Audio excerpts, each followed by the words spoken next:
Subscribe करे खातिर लाल button दबाई और भोजपुरी के ताजा अपडेट पहले पावे खातिर घंटी वाला बटन दबाई।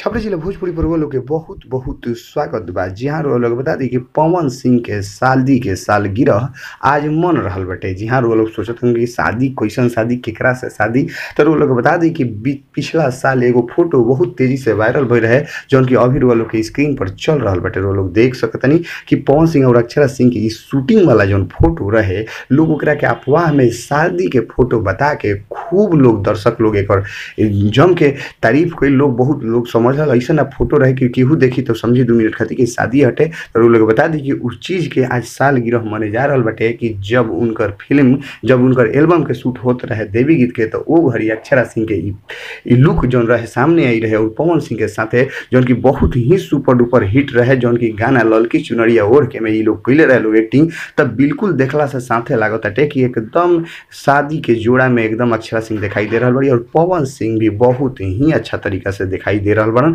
वो फोटो के आज साल लाग गए, ऐसे हमने के एकरा के सालगिरह बता रहा बनी सन पवन सिंह के शादी के, अक्षरा सिंह के शादी के। लोग देख सकतनी उहे फोटो हो जौन पिछला साल खूब वायरल भई रहे, खूब तेजी से लोग एकरा के देखले रहे, जौन की अभी हमने के स्क्रीन पर चला रहा बनी सन। लोग देख सकतनी इहे उ फोटो हो जौन की पिछला साल खूब तेजी से वायरल भई रहे, पब्लिक के बीच में बहुत लोग एक चीज के देख के बहुत प्रकार के अफवाह हो रही, लेकिन बाद में पता चलल कि ई फिल्म ना एल्बम के ई शूटिंग के टाइम के फोटो हटे, जौन की खूब मार्केट में गर्दा उड़ा रहा बा। जी हाँ, भोजपुरी के ताजा तरीन खबर वालों के बीच हमने का ऐसा ही लियावत रहम सन। अगर अभी तक लोग छपरा जिला भोजपुरी के सब्सक्राइब नहीं कैले तो लाल वाला बटन दबा के सब्सक्राइब कर ली और घंटी वाला बटन दबा के सबसे तेज अपडेट पाई और छपरा जिला भोजपुरी पर लोग ऐसा ही बनल रही। धन्यवाद।